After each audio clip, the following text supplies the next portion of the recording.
Hello, everyone. This is Dr. Shiva Ayyadurai. Hope everyone's doing well. I was actually muted, but today's discussion, as you can see, the title of the talk today is Workers Unite, but what is a worker?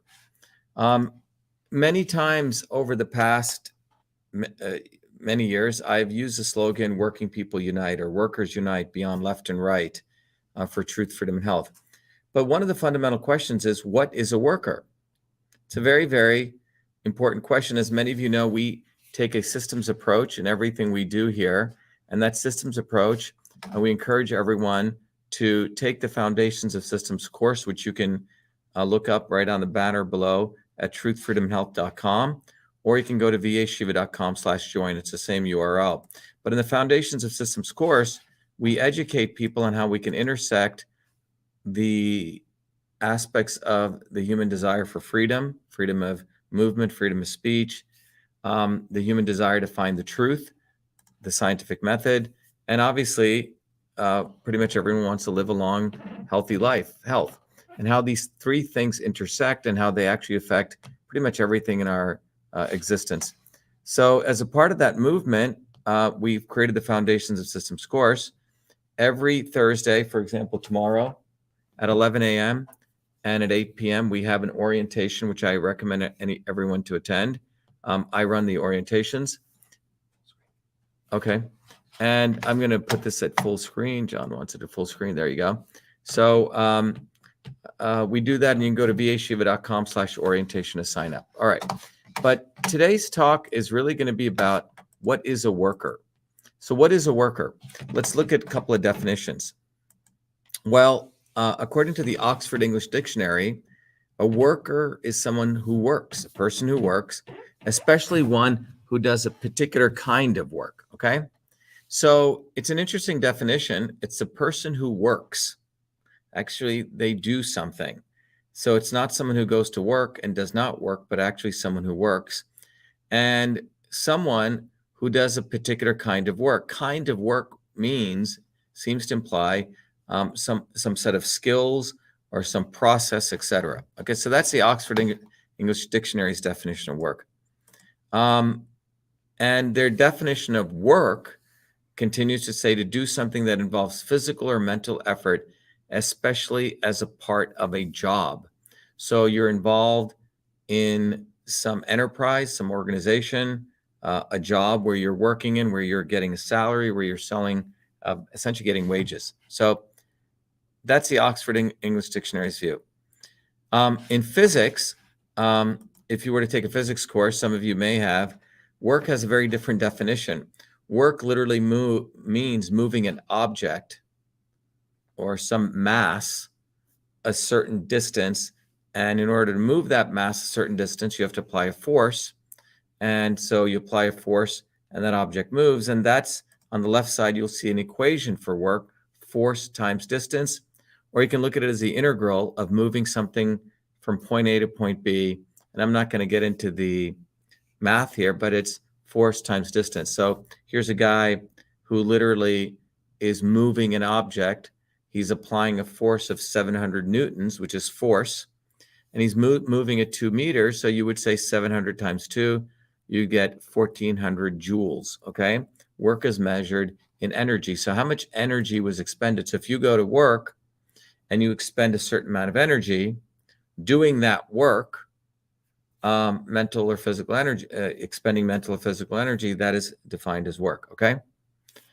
Let's look at another definition of work that comes from Karl Marx, right? He's one who made the slogan Workers Unite famous, but that slogan has existed long before Karl Marx, but he defined a worker as a proletariat, as individuals who sell their labor power for wages, say salary, and who do not own the means of production, which means they're going to, let's say, a factory or a company. They don't own the company, but they're selling their labor.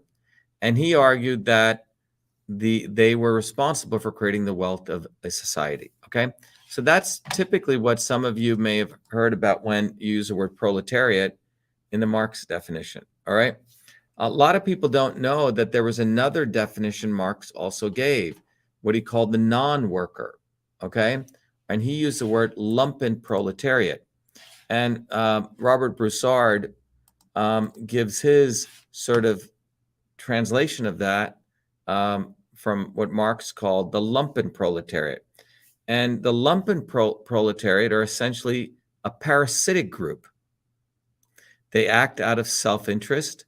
And the lumpenproletariat, and Marx is the one who defined this, but this is Broussard's sort of translation of it, was easily bribed, could be used to combat the true proletariat, the true workers, okay? So it's a pretty interesting definition. So again, this doesn't come out in the mainstream teachings.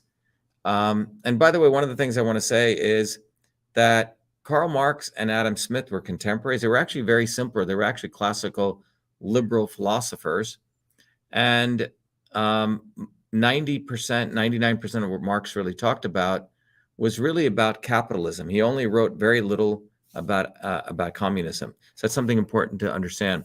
But we also are not taught that he had a definition of the lumpenproletariat, the people who do not work, who are actually parasites, and they're the element of the quote-unquote working class, but they're really not workers, who actually can easily be bribed and actually used against working people. And Broussard goes on to say that the lumpenproletariat exploit societies, it should be exploit society for its own ends, and was in turn exploited as a tool of destruction and reaction of the proletariat. So it's a very important point. The definition here is that the lumpenproletariat are actually used against working people. Where who are the lumpenproletariat in this definition? Where they're the people who are unemployed typically. They're people who are typically try to scam the system, live off the state, robbers, thieves, gangsters. That's who in this world were considered the lumpenproletariat, okay? So the big distinction we have is you have this very sort of Oxford English Dictionary definition, a worker, someone who works, works at a job. You have the Karl Marx definition of workers are people who sell their wages, right? But they go to a place called a company or a factory, though they don't own the means of production of that organization, right? It's owned by the quote unquote, the capitalist. And then there's also a definition of the non-worker. In this original work, if you want to use Marx as a person who defined the proletariat, the lumpenproletariat are those people who try to scam the system, all right? So it's a very interesting definition. Now, on Reddit, you'll actually see this very interesting Reddit called anti-work, employment for all, not just the rich, okay? This is not my definition, just as Dr. Shiva up there, because I'm about to define my definition of worker, but this is what these millennials define as really doing no work, which is unemployment for all, not just the rich. So think about what they're saying. What these millennials essentially are defined as not working is that everyone should be unemployed and you should get paid, which means do as little work as possible, just like the rich. All right. So when I looked at this and was really trying to understand what is a worker, here's my take on what a worker is. Let me give you my definition, okay? My definition is one who values labor, okay? Someone who values labor, an honest day's work, skills, they value advancing one's skills, and has no interest in profiting from exploitation of others' labor, and seeks to fundamentally end all exploitation by uniting other workers. So just let that absorb a little to really sort of reflect on this. Because it's a very important discussion. What is a worker? But here in this definition, we're capturing the sense of work, which is to work, but it also means that you value an honest day's work. One of the things that's going on right now is, and I talk to a lot of friends of mine, and many of you may see this when you go to the workplace. People come to work. In fact, this is occurring throughout the United States. 67% of people come to work actually do not work. People are watching pornography while at work because of all these distractions. People are playing on social media. People are watching Netflix, movies. People are being distracted. They're doing personal emails. Now, is this scamming the system? Do you think this is a way getting back at your employer? Probably in some sense, but ultimately it is not valuing work, right? It's basically saying, I'm going to scam the system by me going to work, or a lot of people are working at home now, by me doing all sorts of other things when I'm really not doing the work that I'm being paid for. And you can argue whether you're being paid enough or not, but it's about you trying to figure out ways to scam that system, that you don't really value an honest day's work. And you actually are thinking that by scamming that system, you're doing quote unquote work. So as this definition says, in this sort of enhanced definition, it says one who values labor and an honest day's work, skills, and has no interest in profiting from exploitation of others' labor and seeks to fundamentally end all exploitation by uniting workers. So why do we say this in this sort of, what I think is a much more deeper sense of valuing labor? But it also says that when you go to work, that you're not interested in exploiting that situation. So modern capitalism has gone to essentially full-blown global imperialism, right? So you look at companies like Google and Facebook. These companies have amassed so much capital from exploitation and censorship and all those things that they can actually have people scamming the system there, right? So they give people free food, free lunch, all these things. And I was speaking to a friend of mine, and he was saying how he has a company that he works at. People come to work at that company. They call off Mondays and Fridays sick when they're really not sick, right? Some people don't even show up to work. And what they do is they use their work time to figure out how to pass the interviews at Google and Facebook so they can work there and get paid a lot of money. And essentially, you're trying to scam the system. So in many ways, those people, like this Reddit site, which says, let me go back to that Reddit site.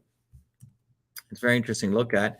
That Reddit site is called Anti-Work, and it says unemployment for all, not just the rich.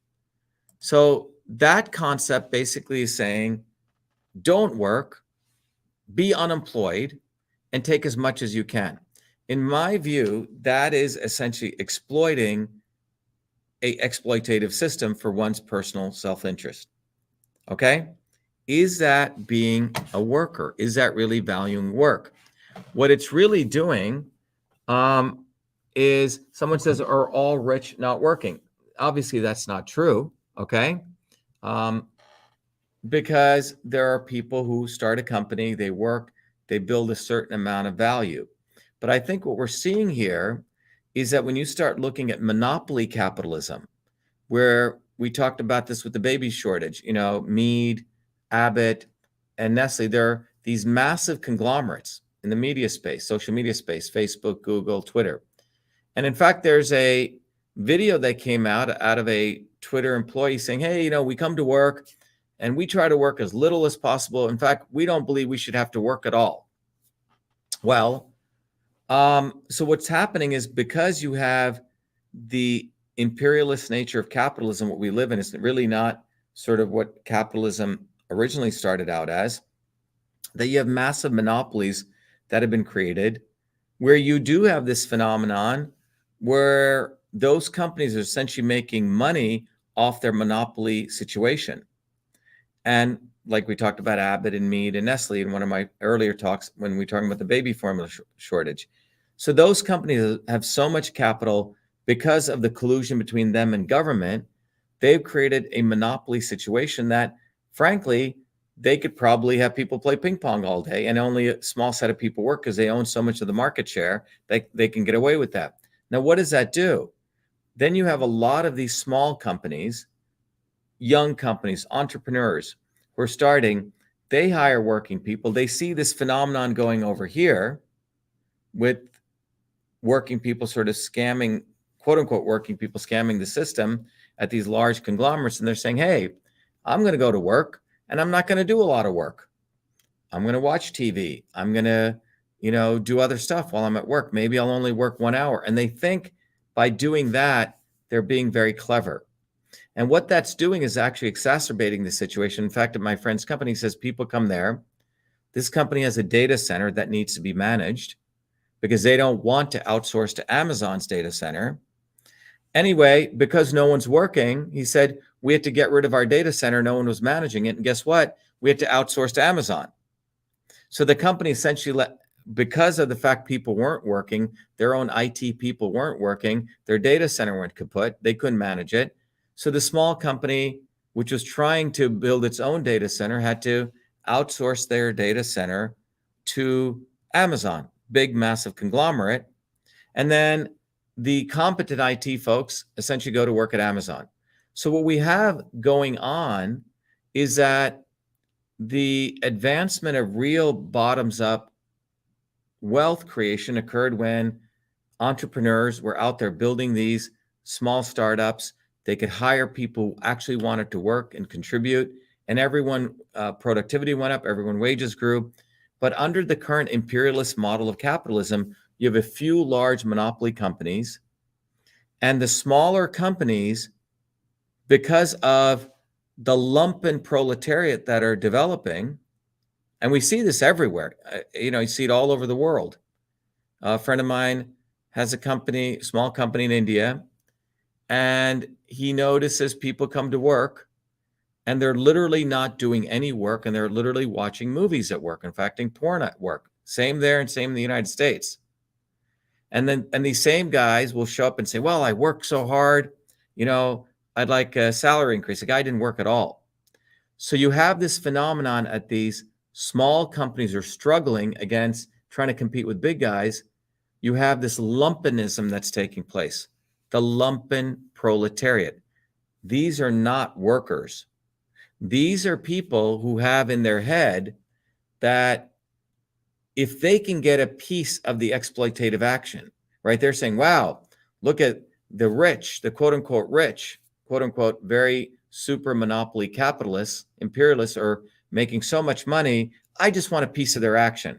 So the way I get a piece of the action is to do as little work as possible. Okay? That is not working. That's essentially trying to scam the system. You see people doing this in the worlds of welfare, in the worlds of where people who are able-bodied to work can actually they have no mental issues, they have no physical issues, but they scam the system. They figure out how to get unemployment benefits when they don't really need it, or disability benefits when they're really not injured. And they think by doing that, they are being very clever. You know what? I'm fighting the man. Well, that's why in this definition I put forward here, the true definition of a worker is someone who actually values an honest day's work, values skills. They try to advance their own skills, but also they have no interest in profiting from exploitation of others. And they seek to fundamentally end all exploitation by uniting with other workers. This is a much more profound understanding of what it means to work. So if in this definition, if you're a worker, you go to work, you know that the conditions of your employer, yes, he's using your labor, but you're there to work, you're there to give an honest day's work, but you're also connecting with your fellow workers locally, nationally, globally, to try to look at the larger issues. Well, why are we going and fighting imperialist wars? Why is there inflation? Why are we going and poking the bear in Russia or Ukraine, right? Why are we supporting that, right? You start getting into the much more fundamental issues. You start recognizing that this quote unquote baby formula shortage has really to do with three companies which have now colluded with the government that they essentially own the baby formula market. You're asking these deeper and richer questions and trying to unite working people to end that exploitation. That is what a worker does. A worker is not about going to work, showing up at noontime, lying whether you had some sickness, scamming the system, and then trying to maximize your own profits, which is what imperialism does, or modern capitalism. Modern capitalism is about maximizing profits at any cost, right? That's what Abbott, Mead, and Nestle do, right? Because they control the supply chain, or they can monopolize an industry, or the banking industry, or the few banks, so they can rig it in their favor. So in my definition, a worker is not somebody who also takes on that same value system. They say, okay, they're exploiting me, so I'm going to exploit them. Okay? That's not a worker. A worker is someone who still values an honest day's work, recognizes that there's exploitation, and says, you know what? I am committed to fighting exploitation. So I'm going to figure out how to build a movement, what it's going to take to unite working people. Because the latter definition of worker, which is really not worker, but it's really the lumpen worker, the lumpenproletariat, are not truly workers. And what has unfortunately occurred is that the quote unquote left, okay, the Bernie Sanders in the United States, or the AOCs, or the labor parties in Europe or Australia or India, these organizations and the politicians have completely destroyed what the term worker means. They're actually out there telling people to go on unemployment, to figure out how to scam the system. In fact, in India, what happens is the politicians on election time actually give bags of rice to the people, to poor people, give people TVs, literally give people laptops, bribe people so they do not work. So you have a situation where you can't even find working people if you start a small business to even build your business. The huge conglomerates don't have to worry because they can essentially hire as many people as they want. And it's fine if some people don't even show up to work because they can still continue. But what's coming out of this is the real entrepreneurialism, the innovation, all of that is actually getting destroyed. And you have total monopoly control because the quote unquote fake workers who actually don't want to work, they don't want to actually organize people, they don't want to unite people, they want to be, as this Reddit subreddit says, unemployment for all, right? This is their definition of worker, unemployment for all, not just the rich, okay? So examples of this, someone just put Obama, right? Bernie Sanders, okay?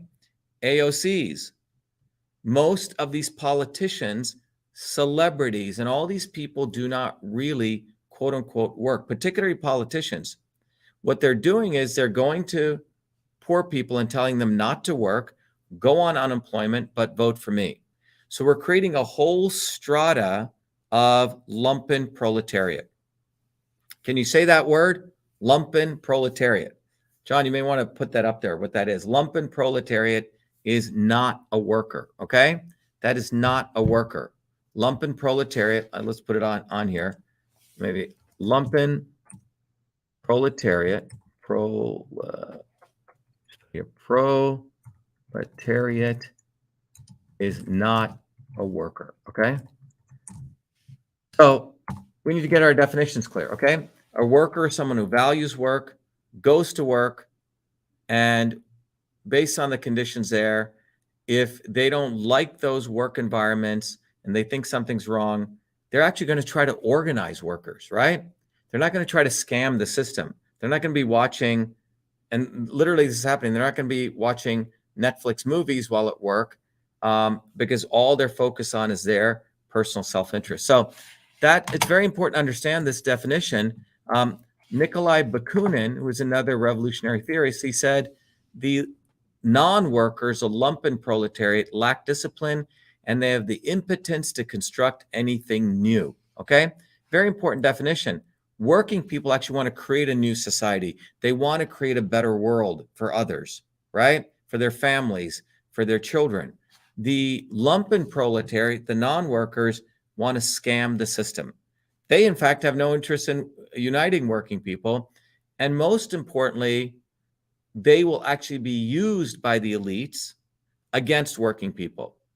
So I want to really emphasize this. The lumpenproletariat, the people, the gangsters, the thieves, the so-called people who scam the system when they're not really disabled, when they can fully work and they go on unemployment when they can't.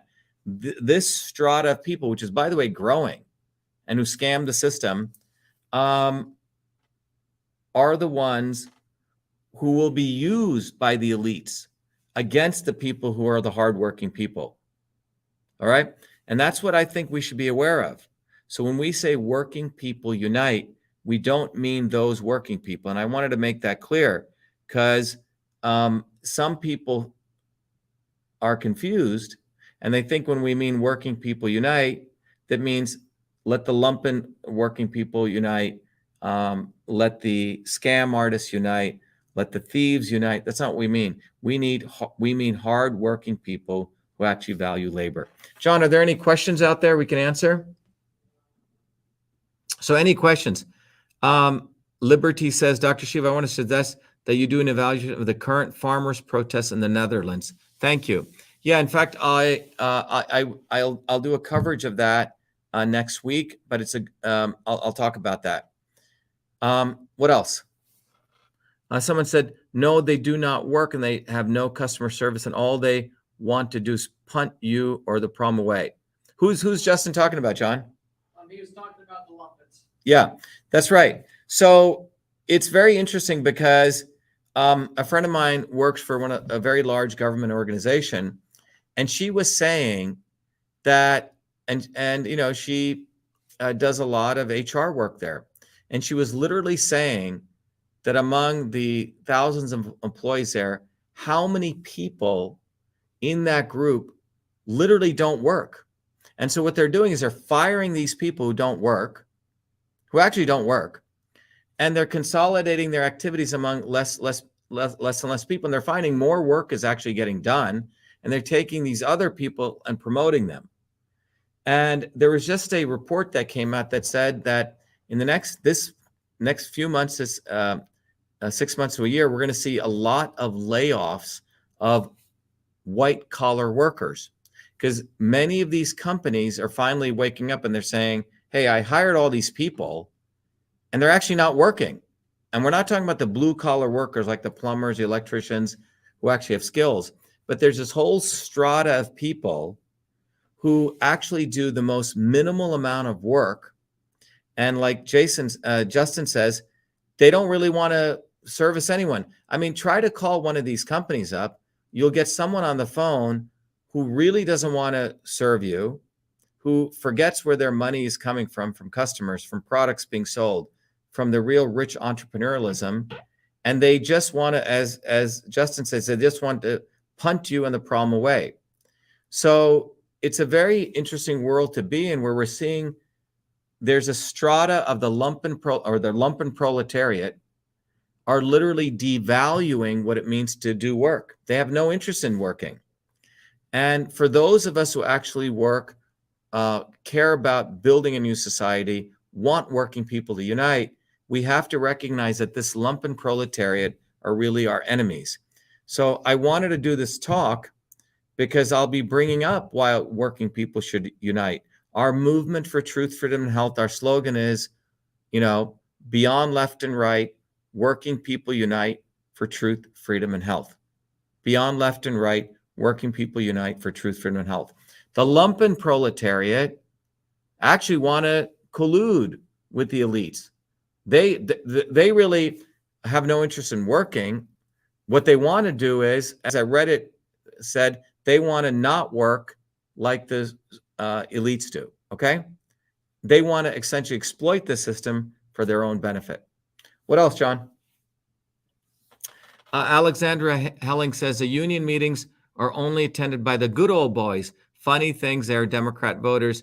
It's a pat yourself on the back and kiss ass group. The other political leanings, people don't attend. Yeah. So what happened, and we've talked about this, and by the way, I recommend all of you become Truth, Freedom, and Health Warriors, take the course, because we have a whole part of the course, we discuss this. And in that part of the course, what we talk about, and this is a summary, is that what happened since the 1900s, in the 1900s is when globally, the United States, Europe, Asia, the working people all over the world started, working people, which means people actually work for a living, did an honest day's work, weren't scamming the system, actually started organizing to want to create a better world, to create, working people create new things. They're disciplined, they're organized. And in the 1900s, working people all over the world rose up. And that's when the early bottoms-up trade unions came. And you can see between the early 1900s, in fact, all the way to the 1970s, these unions were very, very strong. And they were working together, working people united for eliminating things like child labor. They got the 8-hour workday. They created infrastructure. A lot of the infectious diseases came down because of that infrastructure, not because of long before vaccines came. They created a better living. They increased productivity, GDP rose. This was when working people united. And in the 1950s, one of the profound things that people forget that occurred in the United States was whenever you said working people unite, that was equated to quote unquote Marxism, communism. And by the way, Engels, Marx's contemporary, or his colleague, said that the worst people in the world were Marxists because they never even read any of Marx's work, and they assumed working people meant that you don't work, okay? And that's what the AOCs and the left and the Democrats actually believe. They believe that's what work means. Lucinia Elvira Tavira says, proletariat means in my country was actually propaganda, brainwash, mass workers of the Communist Party. Yeah, so that's what the term proletariat, Lucinia, ended up becoming. It ended up actually equating to actually the lumpenproletariat. It's a very good point. So what ended up happening over time was the original word proletariat, which actually meant working people who wanted to fight for the interests of the working class, it ended up becoming the word lumpenproletariat. When Bernie Sanders and, as Lucinia said, these people use the word proletariat, they're not talking about working people, those of us who work hard. They're talking about the lumpenproletariat. And this is why I wanted to do this video today, to explain to people that the word lumpenproletariat gets equated with worker, okay? But the real definition are people actually create value, people do an honest day's work, and believe in uniting bottoms-up working people. So that's why we need to redefine, or not redefine it, but set the record straight what worker actually means. Now, in the 1950s, as, Lynn Hurdley says, the lumpenproletariat, you nailed it, Lynn. Lynn, if you're a student of Truth, Freedom, and Health, you get an A++. But yes, the lumpenproletariat are the not so obvious establishment. That's exactly what they are. They use the rhetoric of workers. You know, Bernie Sanders will say, workers unite. What he means is unite to be unemployed, unite to scam the system, unite not to do work. That's Bernie Sanders' definition of workers unite.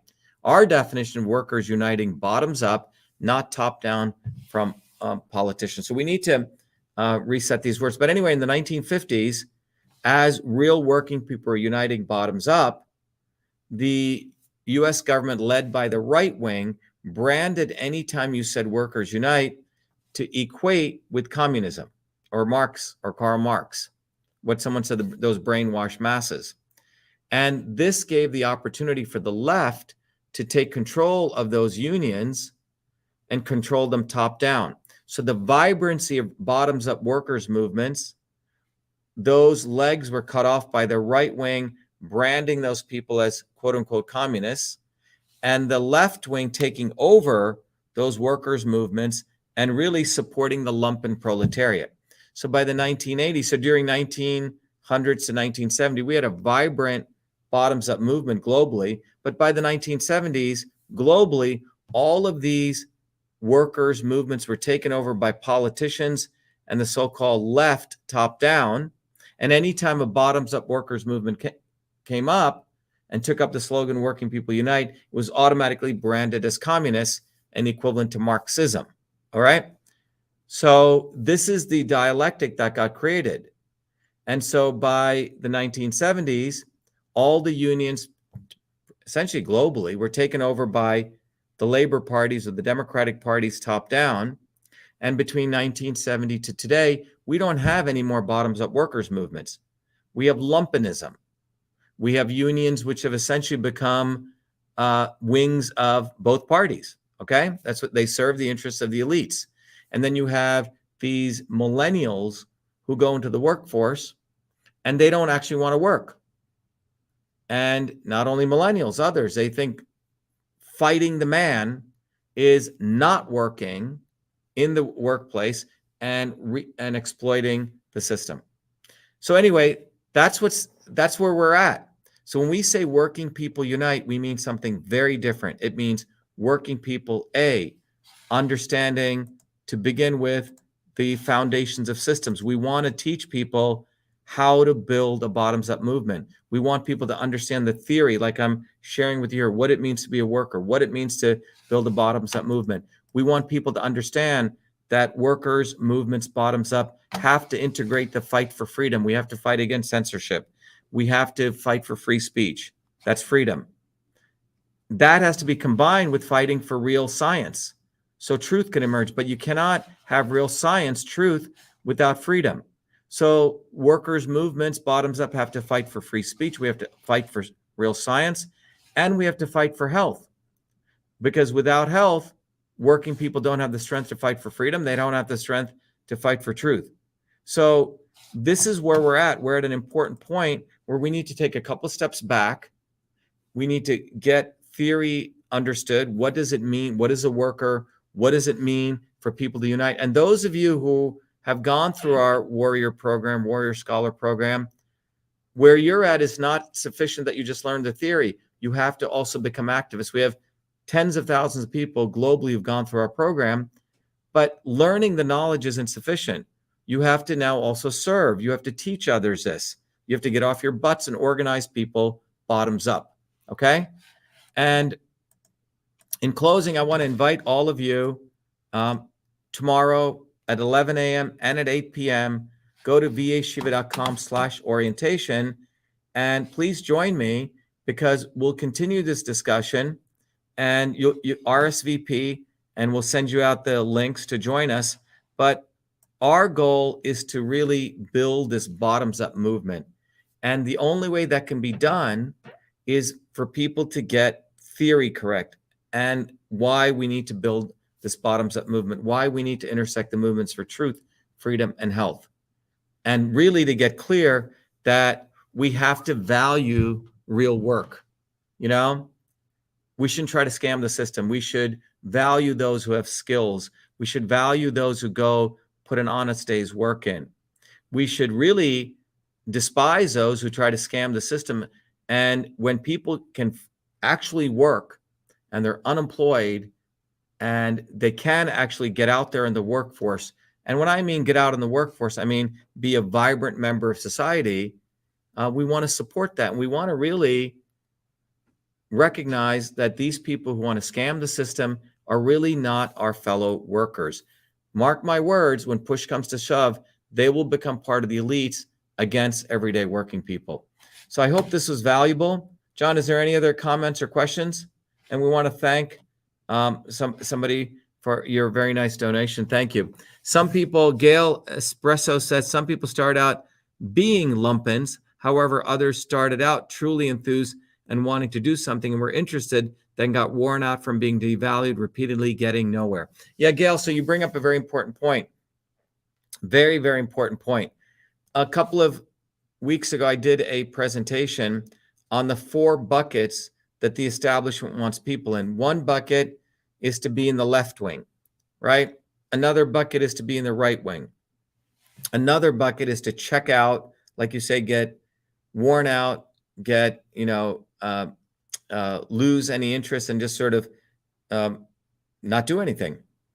And the fourth bucket is for people to become angry and become domestic terrorists. And if you look at those numbers, it's typically 25% left wing, 25% right wing, and they're all fighting against each other. The other 49.9% sort of check out, and the establishment loves that when people check out. And about 0.1% roughly become domestic terrorists. They take a gun and start shooting people, and the establishment loves that because they can use that to suppress freedom. So once you understand that dynamic, it takes discipline to recognize that that is happening to one, right? Because it's very easy in an exploitative system to get depressed, to want to check out. And this is why it becomes more and more preeminent for people to build community among working people. Because when you get isolated, when you feel depressed, you're going to essentially become a quasi lumpen, okay? Because you're checking out.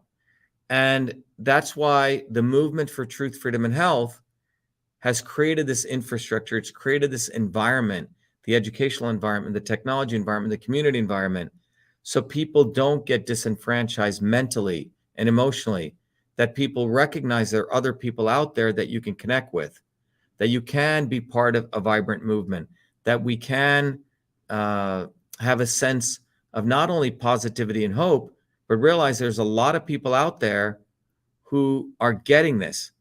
And I'll do a video on this tomorrow, but some of you may know a report came out from the University of Chicago, just came out.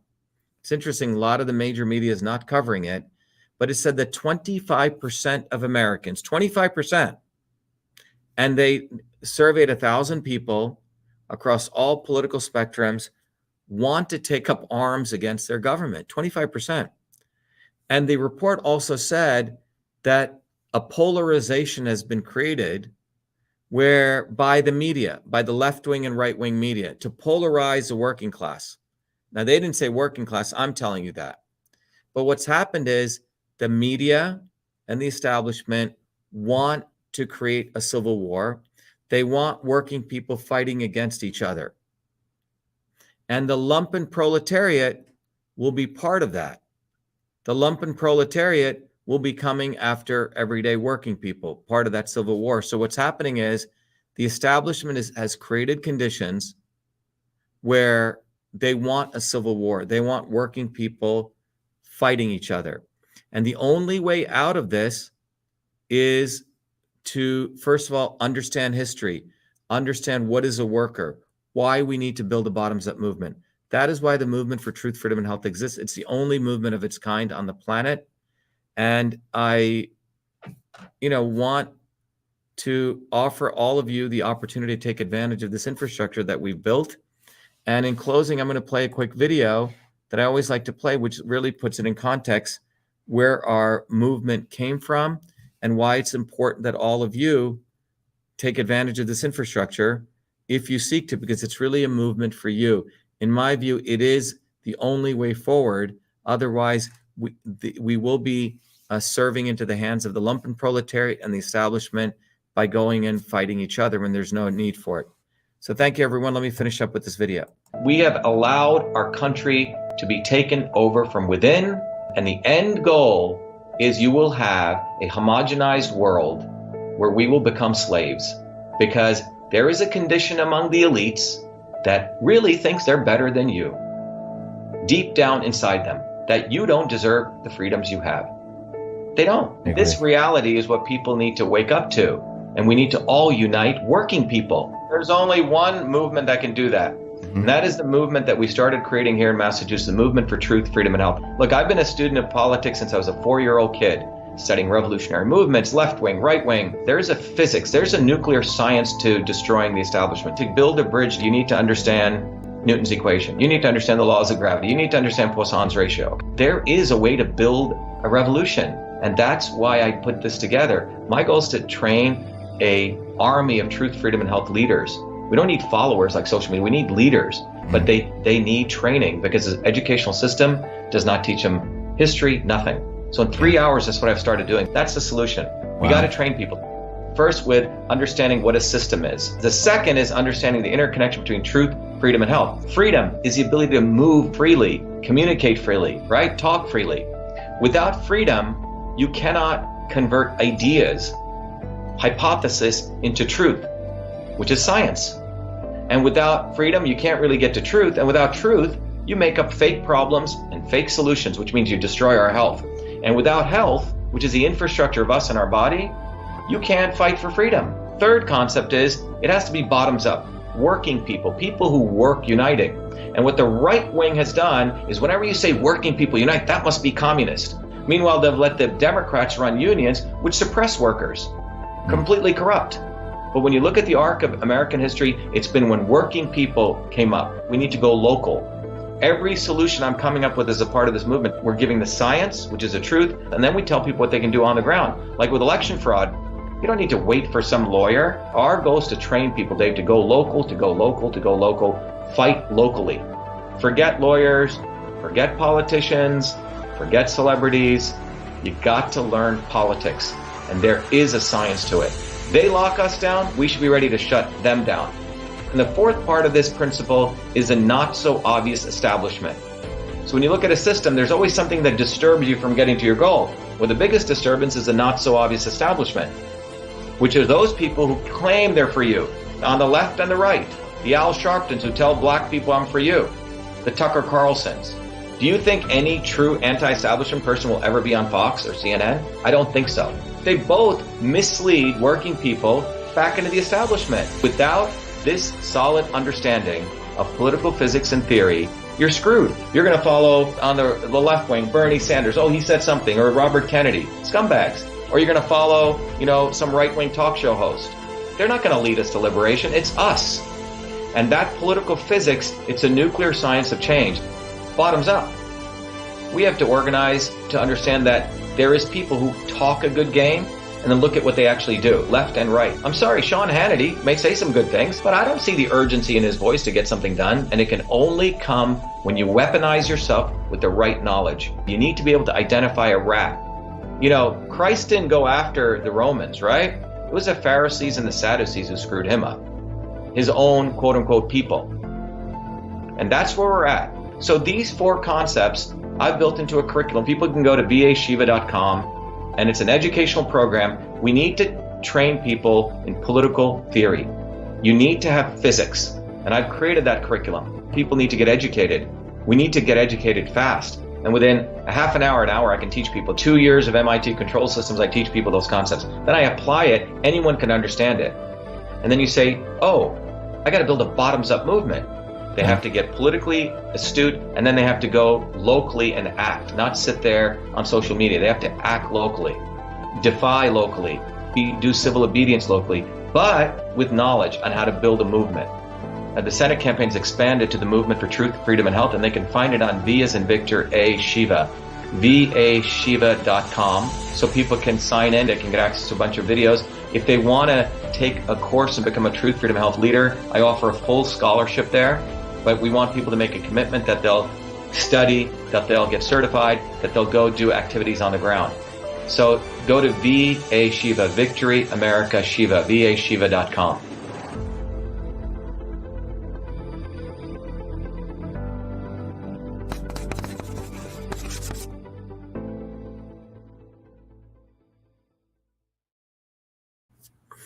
All right, everyone. I hope this discussion was valuable to really getting clarity on what is a worker and what is not a worker.